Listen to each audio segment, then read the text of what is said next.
This is Jamie Dyer, and you're listening to the Old Time Review Podcast. I know I'm not the only person in the world to be a huge fan of the work of Jack Benny. Sometimes, being in Britain, it feels like I am the only one. I know I'm not alone. But in America, he is a humongous figure of popular culture. He basically pioneered so many different things. And me being me, I'm pretty much enthused about a lot of things. So I thought today we're going to do something slightly different. I thought I would bring in someone who is not only a fan of Jack Benny's work, but has actually written a, you might call it an academic textbook on the radio career of Jack Benny and all the surrounding components. It's called Jack Benny and the Golden Age of American Radio Comedy, and it's a great read. I'm currently in the middle of it myself, and it's written by a lady called Kathy Fuller-Seeley, or we'll call her Kathy if that's okay. And yeah, she joins us right now. Thank you very much for joining us. How did this book come about? Well, thank you so much for inviting me to talk, Jamie. I'd love to get to talk about Jack Benny. For me, it was a distraction from a project that wasn't coming together. All my previous other sort of academic histories have been about early motion pictures. But indeed, I was a Jack Benny fan from about the age of 10. Now I'm 59, so it was the mid 60s. That's the last years that he was on television that I came to be a Benny fan. And it was through actually watching the Looney Tunes cartoon, the mouse that Jack built. Watching that on a Saturday morning, I said, oh, this is really funny. Who is that character? How can I learn more? And I'm a bit of an old soul, perhaps like I think you are. And I had been given a book for Christmas about the culture of the 1930s. And that this big picture book had a chapter on radio. And I saw two gentlemen in the middle of a fight. And it turns out to be Jack Benny and Fred Allen. And again, with an excerpt from the radio scripts of The Feud. And I said, I've got to learn more. Back in the day, that was when you could write away for catalogs of old radio shows.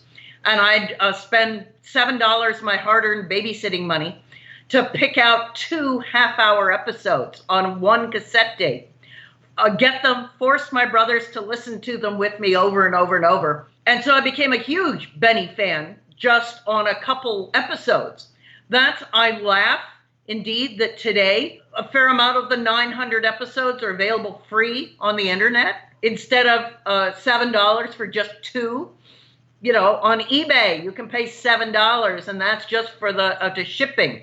To get all the episodes burnt onto DVDs and things like that. So I'm grateful to digital media today for making these old shows so much more available than when I was a kid. So, like I said, I'd always loved Benny, and it struck me that there had not been an academic book about his impact on popular culture and why he was so important.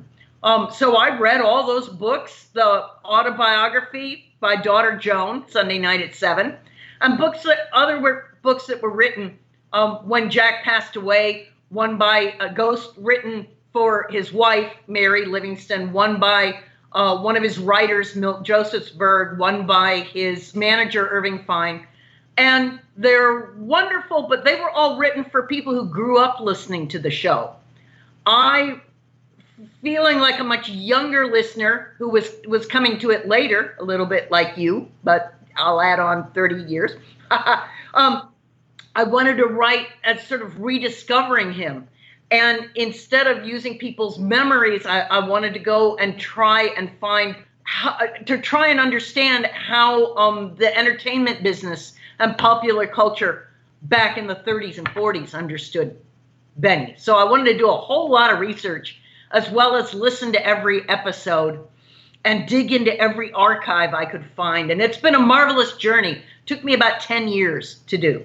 So, as you say, there are 900 plus episodes of the thing, and obviously once you take out the commercials and things like that, then obviously you're taking out a lot of time and music, but that is still quite a hefty thing. I mean, I said to you before all this that I binged about 10 years worth of Benny in perhaps 3 months or something, but 10 years, to kind of really study this stuff, you have to, it takes a lot longer, especially with 900 episodes. It's amazing, and it's nice to know, actually, that no matter what era, people are constantly still discovering, thanks to the advent of the internet and being able to access it. With writing this thing, you had to do a lot of research outside of the shows as well. Like, I noticed there are a lot of newspaper clippings and bits taken from articles written at the time. How easy was all of that to collect together? In part made so much easier by the wonders of the digital age.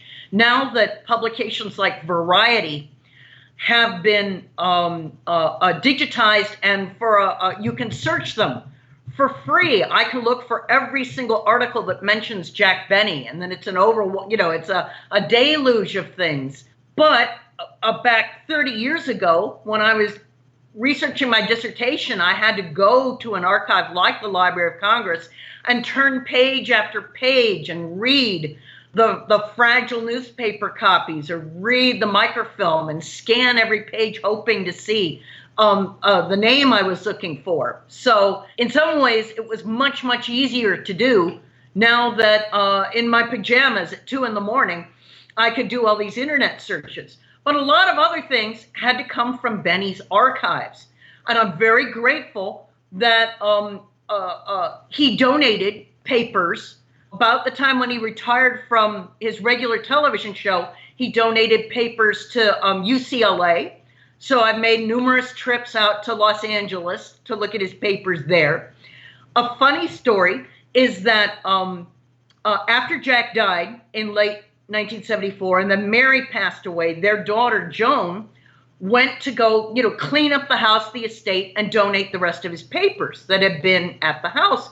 And she goes to UCLA to give them, and they say, "Oh, no. We were going to charge you $25,000 for the privilege of giving us these papers." And Joan goes, Benny didn't die that wealthy. What do you mean, have to pay for this?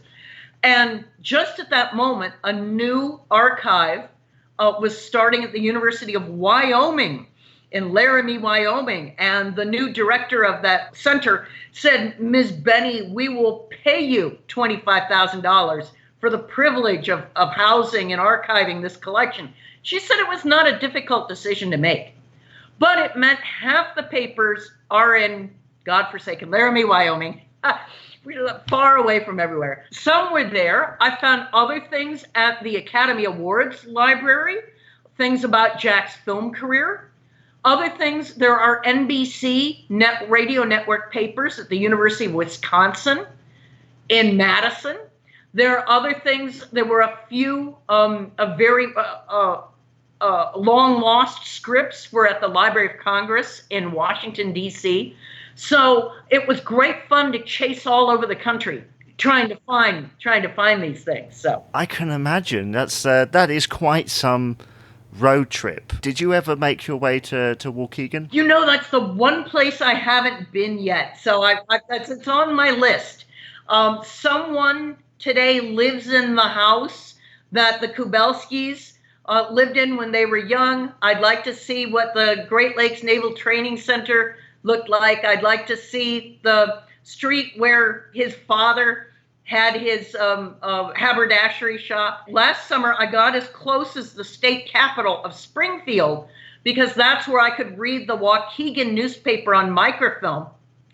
And I found that the first moment in which they really honored their native son was when he made an unexpected hit in a volunteer show put on by sailors during World War I.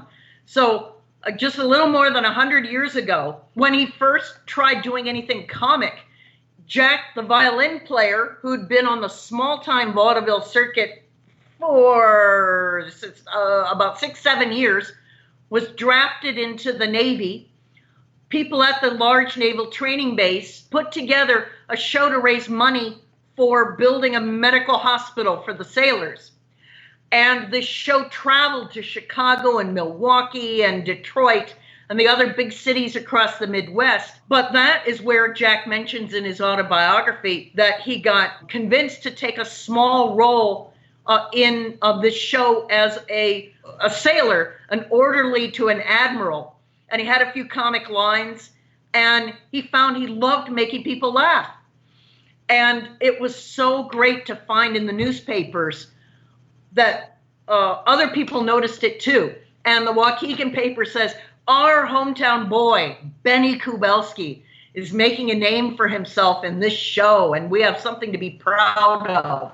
That must have made him very happy to get a little notice in his hometown. It does seem from all of his work, actually, he always mentioned where he came from, and it kind of became part of his character. You do talk quite at length about the character which he developed. It is weird sometimes to think, well, I don't quite know where the real Benny starts and the fake one begins, like the character that he created, this miser, this cheap character. I mean, it was genius, really, and a lot of it is quite timeless, despite the fact that it's built on very old comic premise. You're absolutely right. I mean, back to Renaissance era comedy, back to the Greeks and Romans, we love to make fun. We love to laugh at someone who has a big ego or is very vain, has all these characteristics that perhaps we find in ourselves.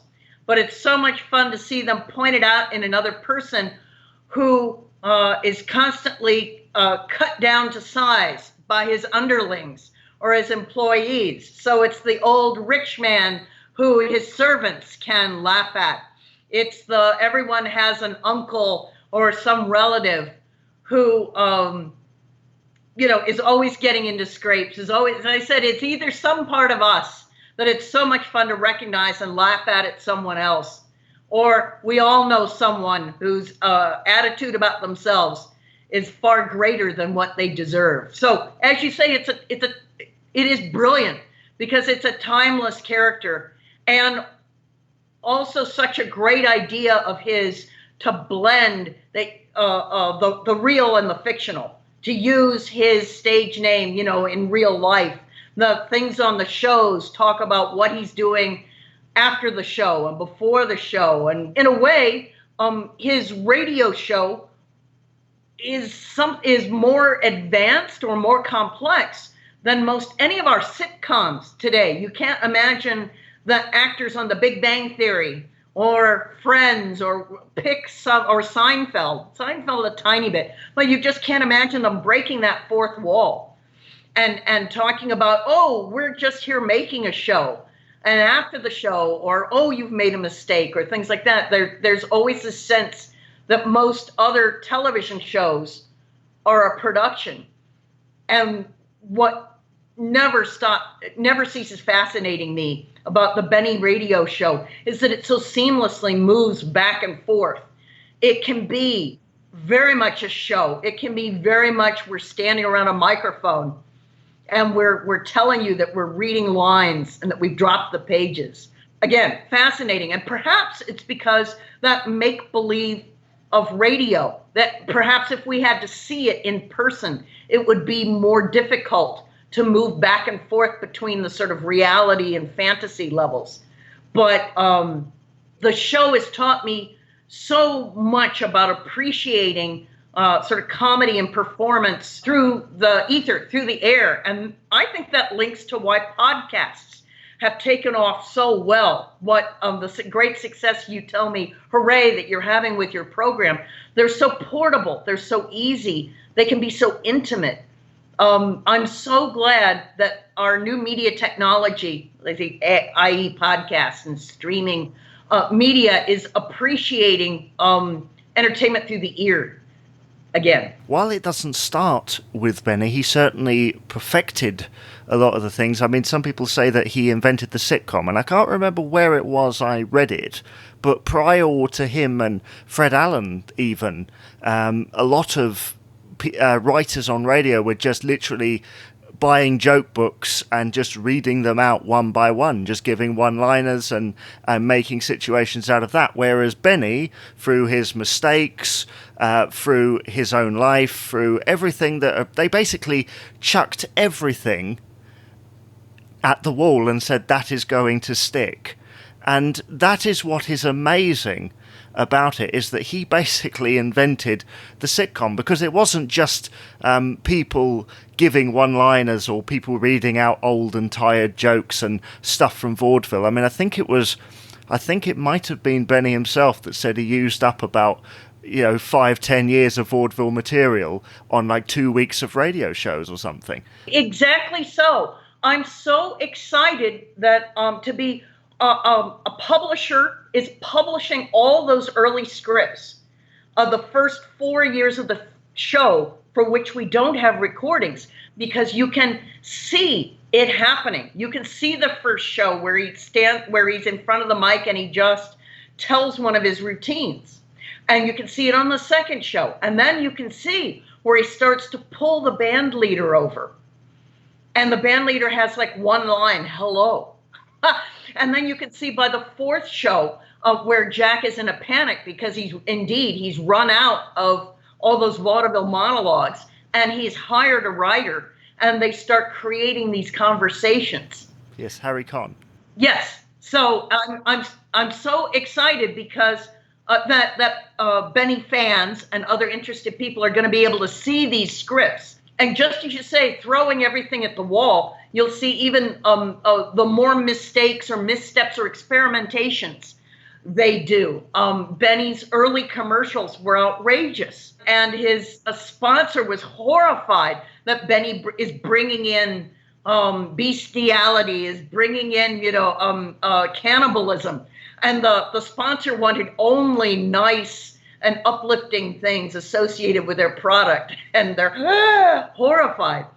But the advertising agency, who was the middleman in this, says, but people are listening, and we're getting fan mail. So it's great fun to see this developing from the start. And just someone on an auction recently were something like 10,000 jokes that belonged to Bob Hope. Bob Hope was another American comedian who believed in the one-liners.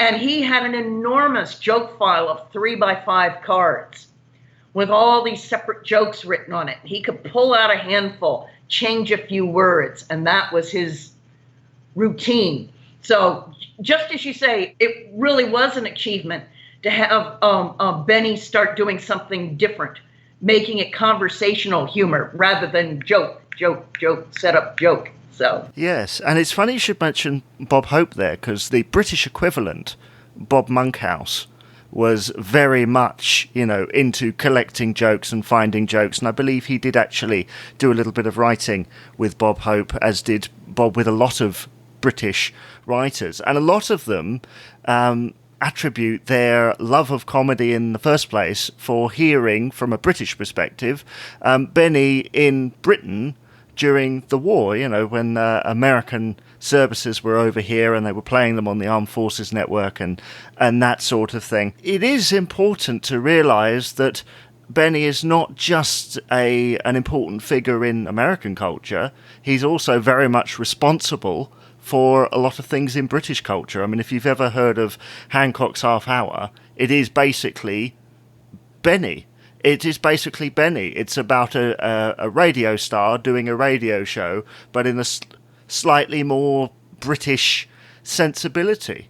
There are so many. I mean, even Kenneth Horne, for all you British radio fans out there, did a lot of stuff that was very kind of edgy, and some of those writers ended up going over to America to do things like Laugh-In, which is amazing, So, but you see, it all kind of starts with Benny back in 1932. In the U.S., there finally started to be serious radio criticism only at the end of the war, about 1946. And I've got a later chapter that you've seen once and you'll get back to that I found fascinating. Who would critique Benny? Who would dare to criticize Jack Benny, and this young fellow who was hired by one of our the snootiest newspapers in New York did just that. And it's not that he disliked Benny, but he was dismayed that so many other radio comics and writers adapted Benny's formula. And what this critic, John Crosby, said that frustrated him was that by 1946, there were 20 other shows on American radio that basically had the host do something like be in charge of a radio show with a cast of zany characters around them. And so, indeed, in the same way that all sitcoms are essentially the same, whether they're a family sitcom or a workplace sitcom or something like that, once you get the formula going, anybody can make one, and that's fantastic to learn, because I'd like to learn much more about British humor, British broadcasting humor. We know some of the highlights over in America, but indeed, it has not been easy for us to get recordings or to hear the shows from the British past. So we need to do much more international cooperation here. But as I said, by 1946, everybody was doing what Benny was doing, and it is again contributing to the genius of Jack Benny that he was willing 15, 16 years into his program to start experimenting again. That's when he brought Mel Blanc in with new voices. That's when he brought some new characters in, and with his then current sponsor, Lucky Strike Cigarettes, he brings in the Sportsman Quartet to sing parody songs for the commercials. The fact that one show could be on the air 23 years on radio, it fascinates me, because today shows go on and off the air so quickly. You don't get 23 years to practice or perfect what you're doing. Sometimes you get 3 episodes, right? So the fact that he could continue it so long, the fact that he was, he was both easy to get into that groove, just as you had mentioned about some of the continuing gags that have been going on for 20 years, that how do you leap into the show in its 18th year, just as you did, and say, what's going on? Why are people laughing? It was just the engine of a car. Why should I be laughing at this? Or he says, oh, Rochester, why should I be laughing at this? And the fact that back in the day, people had been listening for 20 years and knew all the jokes. So all you had to do was telegraph them or give the smallest hint of the joke, and they would find it funny. I'm just rambling on about the many different ways that we can appreciate what's going on in Benny's radio humor. It's not rambling at all, because I love talking about it, because in Britain we don't really have that much opportunity, but luckily that's what the International Jack Benny Fan Club is for. And that's the thing, there is a giant sphere of fandom out there, isn't there, for this thing? I mean, we have to put it into perspective that the radio show ended, 54, 55, 64 plus years ago. And then, of course, on TV, which brings me actually to the question, why is this on radio comedy and not on the whole thing?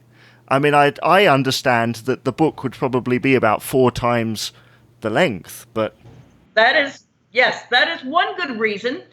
And, well, it's I wanted to give radio its due. And Benny, more than any of the other major comics, was the genius at radio.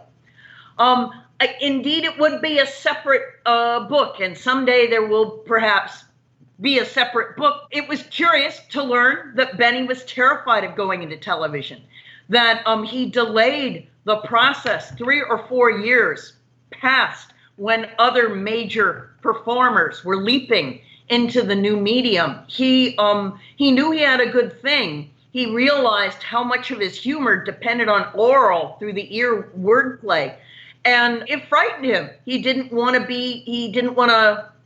fail. He didn't want to lose that good thing. And so in part, I just wanted to celebrate what was special about the radio show.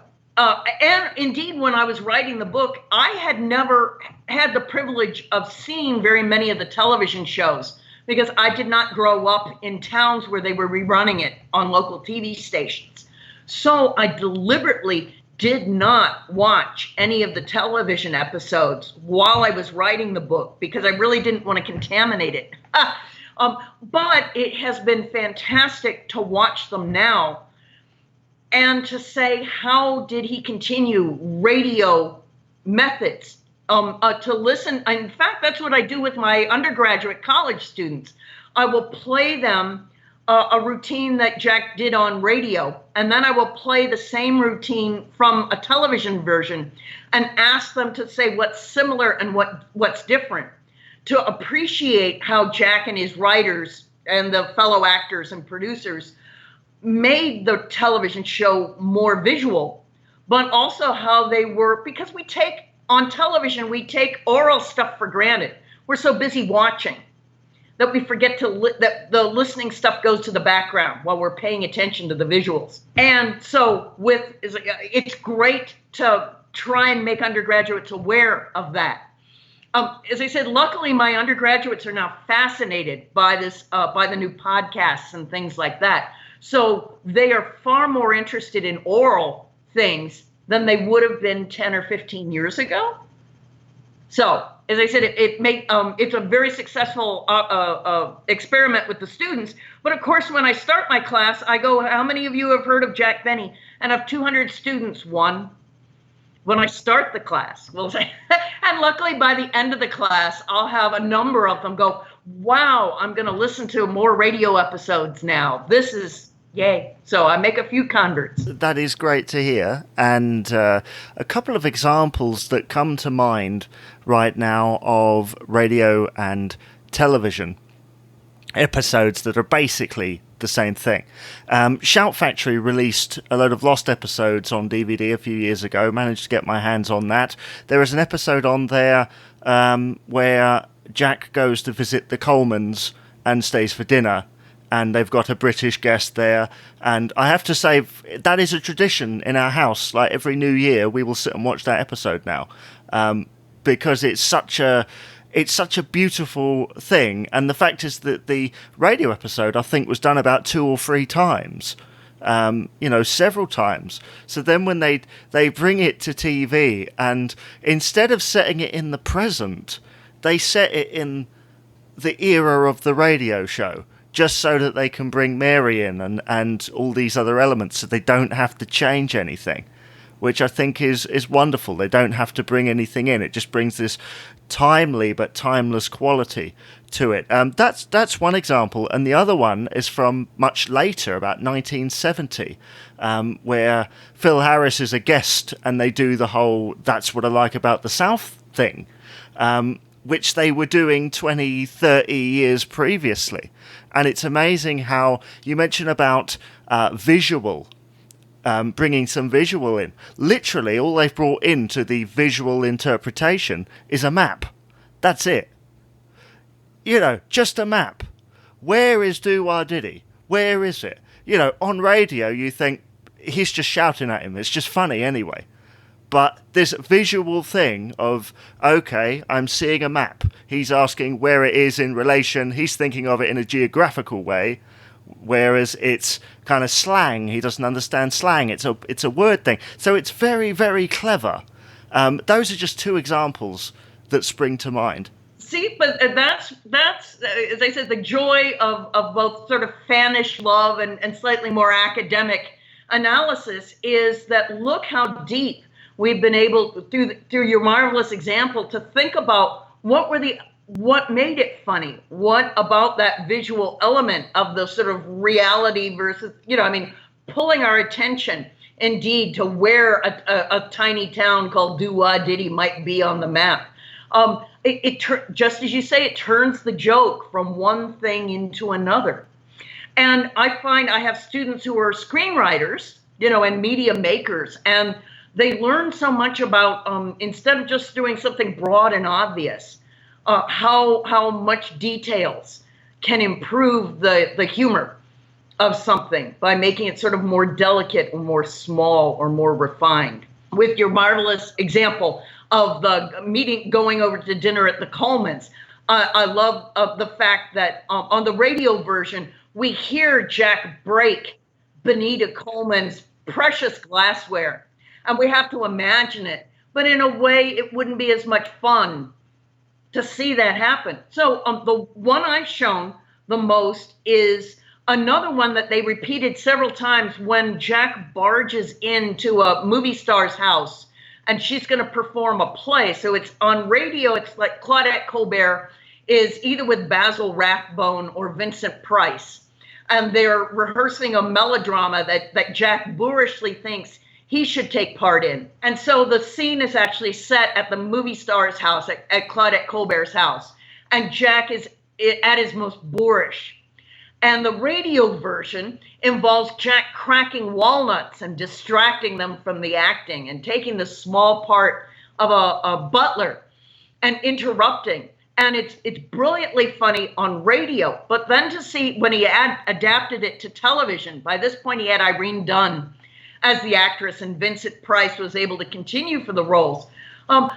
What he could finally do on television, that after 23 years of not being able to do on the radio, to turn and look at us in the home audience, to turn and break that fourth wall and show us his exasperation or the fact he didn't understand. And he could just milk a joke in ways that he could not have turned to the radio audience. You know, most he could do there was call his presence by going or ho, but you know, on radio, the hand to the cheek didn't work, and so it was fast. It's been fascinating to see on television what new elements of his comedy he was able to add after 23 years. In part, it was going back to things he'd done on vaudeville.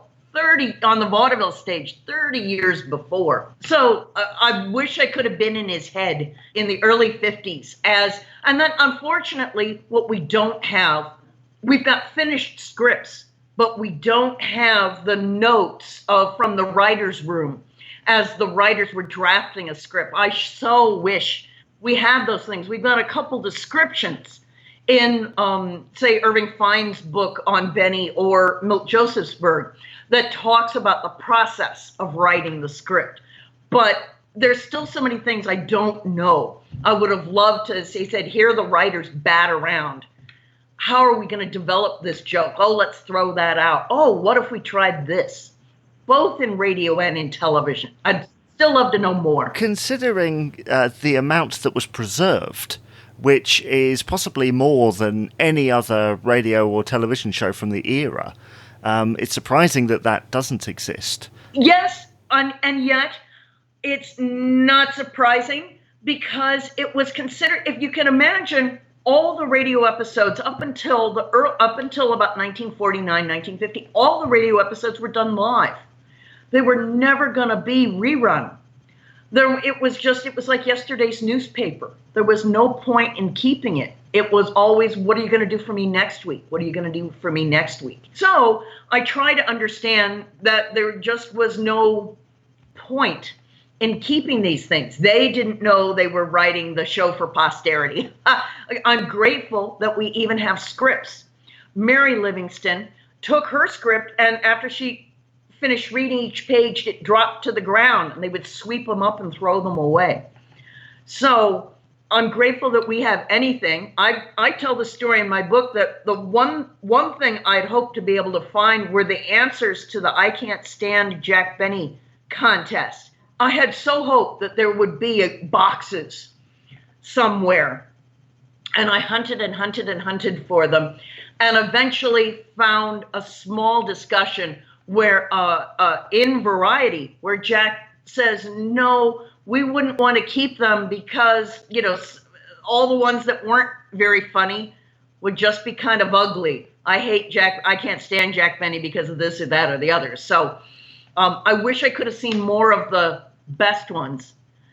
But Benny himself said, no, you just got to let these things go, and you don't want to really see the mediocre.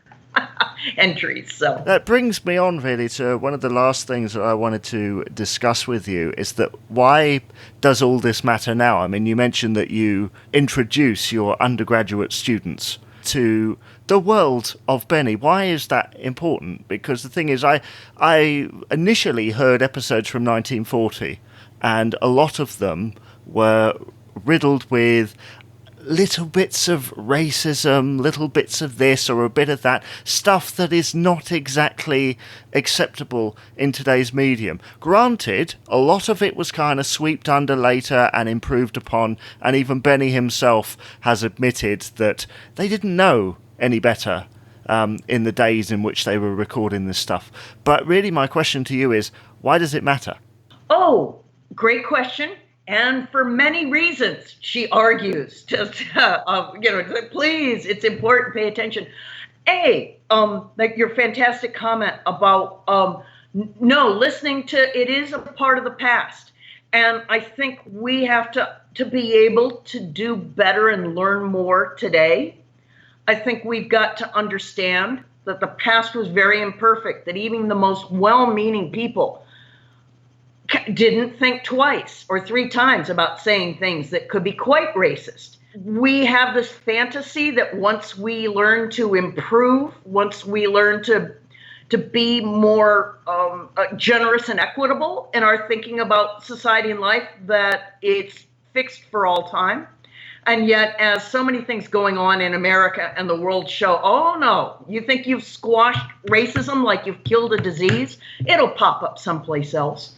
And so I think it's important to study the past realistically, to call them out for what was wrong, to help us identify it and think about that we've got to fix things over and over and over and over. So they said to not whitewash the past. We've got to understand the past as it was and call out the things that were wrong and look at the process of how to fix things, both in the past as well as in the present. Other reasons, here's another good argument of mine. Certain other performers have moved into being classics. No one would argue that Charlie Chaplin's films or the Marx Brothers films are not worth watching and enjoying and studying and learning from. Some other artists, mostly film artists, have stood the test of time, and we've put them on a pedestal as classics for all time and winners of, on the best films of all times list and things like that. Radio, especially American radio, because it was so commercial at its very core, that you can't, was denigrated. It can't be as high art as film. And yet I want to argue that it can be, that the comedy and drama and other artistic work done on radio in the past is worthy of study, not valuing everything, but finding the best of it. I'm on a mission to get Jack Benny included among those classics who we should continue to study era after era after era. As I said, all of that has been made so much easier by new technologies. They said, thank goodness for the internet where everything is free. At heart, thank goodness for the legions of Benny fans in the 50s and 60s and 70s who rescued the transcription discs and made reel-to-reel tapes. And it was not, so it was crowdsourcing, and it was fans from the bottom that built this incredible Benny archive. And so in some ways it's luck. There are so many things we don't have. We've got, lots of American radio shows, but there are amazing things that are gone, lost. They were American television shows that were taped over. It's shocking to me when I'm told that our great late night comic, Johnny Carson at The Tonight Show, who adored Jack Benny and learned a lot from him, so few of his early shows exist because the tape was expensive. And no one thought to archive it, and so they would just erase it and tape over it every night. So, so I'm very grateful that we have so much Benny. It is important. I do feel it important to keep Benny in the public consciousness, because I think as time goes on, he is slowly but surely drifting into the background. And yet, thanks to his work, some of the people whom he helped kind of make into big stars, your Mel Blanc or your Phil Harris, are still heard in Disney films and in cartoons. And notice visual things. So I at one point early in my study, I thought, here's how I'm going to make my fortune. I'm going to take sock puppets and I am going to play the radio episodes and just have, Jack be a. So I was going to add the visual element just to get people to listen. Luckily, on YouTube, you can find hundreds of the radio episodes. So just as you say, yes, still my undergraduates have never heard of Jack Benny, but perhaps we can use these sort of new media methods to get him a little toehold. Well, it's funny because I was actually planning, when I was looking for something to do, I was planning an animated version to the radio scripts, cutting out all these little, what they would call picture jokes. And I cut out all the commercials, all the music, all anything, and it went out to about 15 minutes, which is the perfect length for an animation. And I don't know, I find it really interesting, actually, that people are always finding it. I think there are very few shows that would actually work in a visual form if you just took the radio scripts or the radio recordings. That and the Phil Harris Alice Faye show, I feel, would work best in a visual medium. I mean, again, Phil Harris Alice Faye, there is an amazing part when it was the Fitch bandwagon, I think, where Jack is there and Phil says something rather intelligent, a little bit more intelligent than he'd say, and Benny looks at him and goes, what just happened? And he says, well, I'm more intelligent on this program than I am on yours. And it's this wonderful thing. I'm not as stupid here as I am on your program, which is brilliant because the whole show was about being a performer on his show. So again, it's like you were saying about the format thing. And just as you say, how involved these shows expected their audiences to be. The more you understood, the deeper the humor it was. So you can listen to it, for just the surface jokes. But the more you know, the shows reward the patient listener and viewer. The more history you have, the deeper. And that's, I would give several appendages to be able to be that creative, to be able to think of humor that complex. Well, the example I can think of is the whole Gas Man thing.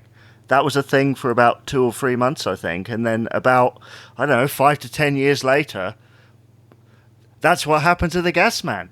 And you think they've not done that for years and years and years, and there's this humongous applause, and you think it's because they're so involved in the show, they know everything about it, even though they've quite happily recycled scripts again and again and again. So that is the magic of it. I wanted to ask you, obviously there is this book, Jack Benny in the Golden Age of American Radio Comedy, which is available now. You are working on another one, which you mentioned in passing earlier, on the early scripts. Is there any clue as to when that is going to be available? Well, hopefully the first volume will be out this fall. Look for it. It'll be on Amazon, not to give it a plug, but and it will be called, I don't have an exact title yet, but it will be called something like the Jack Benny program scripts. I don't know whether to call them the lost episodes. Well, thinking commercially, the Jack Benny scripts volume 1 makes it think that later on you're going to publish all of them.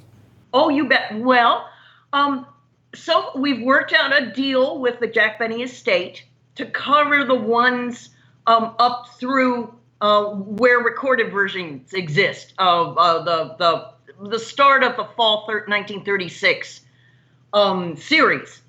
After that, the scripts from 1936 to 1943 are only in the archives. But if you're a Benny fan, there's another absolutely free resource called Tobacco Documents. Google that, tobaccodocuments.org, because as a part of the massive settlement on the tobacco companies not telling Americans the dangers of smoking, the U.S. government went through all the marketing offices of the tobacco producers, and Jack's sponsor was Lucky Strike cigarettes from 1944 onward. And so as a part of that settlement of going through all the file drawers and all the cabinets and libraries at the tobacco companies, they ended up digitizing all the Benny's radio scripts and television scripts, a large number of them, up through the late 50s, all through the period of, and so from about 1944 on, you can find the scripts for free on the internet. Yay! So, indeed, if there is interest, I'm sure I'll try and get the estate to publish the other script. To publish at least these other ones that bridge 1936 to 1944. It's great fun to read them, to follow along. There are a few. I wish there were more. There are a few scripts in the archives where you can see Jack's last-minute additions. He was a genius of an editor and a polisher, and he would be fretting over and working over the language of his lines and the other actors' lines up to the moment of broadcast, trying to work on the rhythm of something, where, what is the best flow. Sometimes you can find in the scripts where they never quite knew how, because the show had to be exactly 30 minutes long with the beginning and ending commercials. And so they never quite knew how long the audience laughter would slow things down. And so sometimes they had to have extra jokes for padding in time. And then if the show was running long, they would have to be able to take those back out. And so you can find, as I said, in some of the scripts, depending on who they belonged to, you can find some of these small edits. And it's fascinating to think of these scripts as a live thing. So yeah, it is amazing, and I do wish you all the best with it. I mean, continuing an argument that was made in Sunday Nights at 7, Benny tells a story where this reporter is really enamored with one of the shows, so it's one of the best shows they've ever done. So he immediately goes to his office, has a script sent over with like gold padding and, all the bells and whistles, basically. And then the next week, the guy says, oh, well, it actually wasn't as good as I thought, because reading it on the paper, it's rubbish. It's no good.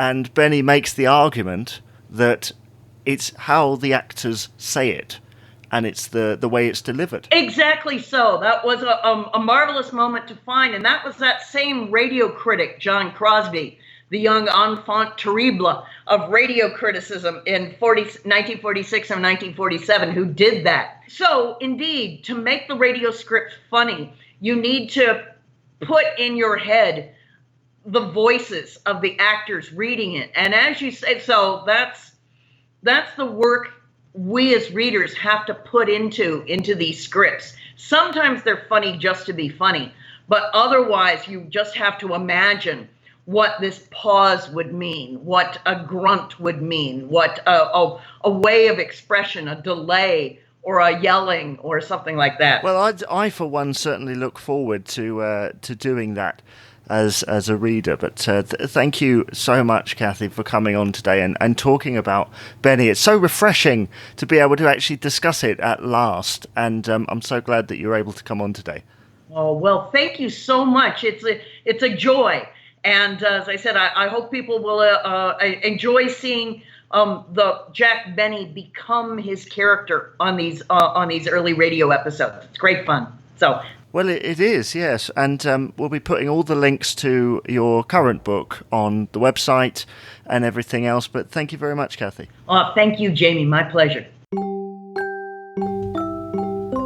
thank you very much for listening to the Old Time Review podcast. Please do remember to subscribe to us on your favourite podcast provider. Also check out our website at www.oldtimereview.co.uk. This is Jamie Dyer speaking for the Old Time Review podcast.